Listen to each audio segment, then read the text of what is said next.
জনাব তারেক রহমান, ওনার নির্দেশেই আজকে আমি এই নারায়ণগঞ্জ জেলার আমাদের সেই রূপগঞ্জের নারায়ণগঞ্জ নরসিংদী অগ্রণী সেচ প্রকল্প, যেটা শহীদ প্রেসিডেন্ট জিয়াউর রহমান 1976 সালে এইখানে উনি কিন্তু একটি বিশেষ করে সেচ প্রকল্প হিসেবে সেখানে উনি কাজ শুরু করেছিলেন এবং এর পরবর্তীতে 77-78 সালে সেই সেচ প্রকল্পটি বাস্তবায়ন করার জন্যই উনি সেই সময় জাপানের জাইকার সঙ্গে চুক্তিবদ্ধ হয়েছিলেন। তারই ধারাবাহিকতায় 1984 সালে এখানে 3টি জাপানি আমাদের সেই সেচের যে ইঞ্জিন দিয়ে এখানে আমাদের সেই সেচ প্রকল্প চালু হয়। এখন বাস্তবতার নিরিখে সেই রূপগঞ্জে কিন্তু সেই সেচ অবস্থা নাই। এখন আমাদের অবকাঠামো, শহর উন্নয়ন এবং পর্যায়ক্রমে সেই ঢাকা শহর আস্তে আস্তে বিস্তৃত হয়ে এখন রূপগঞ্জেরও অনেক জায়গা এখানে আমাদের সেই ঢাকা শহরের মধ্যে চলে আসছে। সেই জন্য আর সেচ প্রকল্প আর শেষ জায়গায় নাই। তারপরও একটা বিষয় অত্যন্ত গুরুত্বপূর্ণ, যে এই যে 42 বছর আগে যে এইখানে আমাদের যে সেখানে জাইকার যে জাপানি মেশিনগুলো আমার যেখানে আমরা যে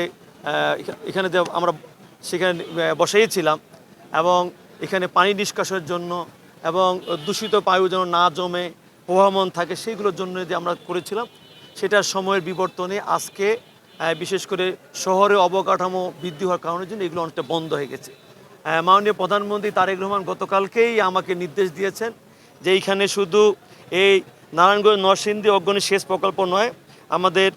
বিশেষ করে রূপগঞ্জ উপজেলার নারায়ণগঞ্জ নরসিংদী সেচ প্রকল্প, আমাদের ব্লক A1, এই 2টা প্রকল্পের এইখানে যেন কোনোভাবেই আমাদের বজ্র দিয়ে আমাদের এই এলাকার বিশেষ করে পানি সম্পদ মন্ত্রণালয় এলাকার যেগুলো মানুষজন এখানে মিল, ফ্যাক্টরি, ইন্ডাস্ট্রি দখল করে এইখানে যেন জলাবদ্ধতা তৈরি করতে না পারে। এবং এইখানে যেহেতু 741টার মতো এখানে ইন্ডাস্ট্রি আছে, অতএব এই এলাকার কিন্তু বিশেষ করে জলাবদ্ধতা যদি এখানে তৈরি হয়, সেক্ষেত্রে কিন্তু এর প্রভাব কিন্তু আমাদের সাধারণ মানুষের মধ্যে পড়বে। আপনি যে প্রশ্নটা করেছিলেন, আমাদের পানি সম্পদ মন্ত্রণালয়ের দায়িত্ব নেওয়ার পরে আমরা কিন্তু লোক দেখানো এখন পর্যন্ত কোনো কর্ম বা কাজ করি নাই।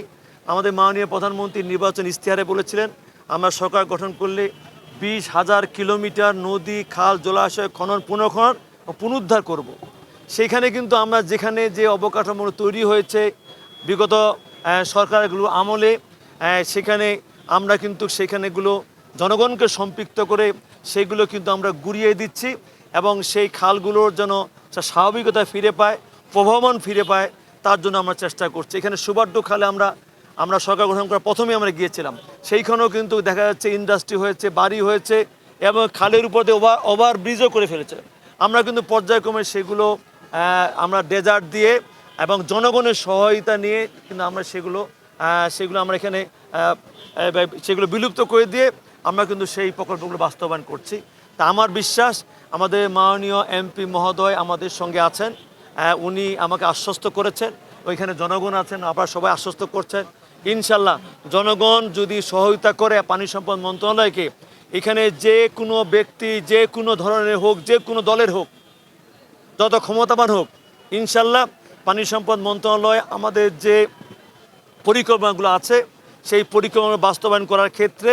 আমরা এইখানে জনগণকে এবং এলাকার জনপ্রতিনিধিকে সম্পৃক্ত করে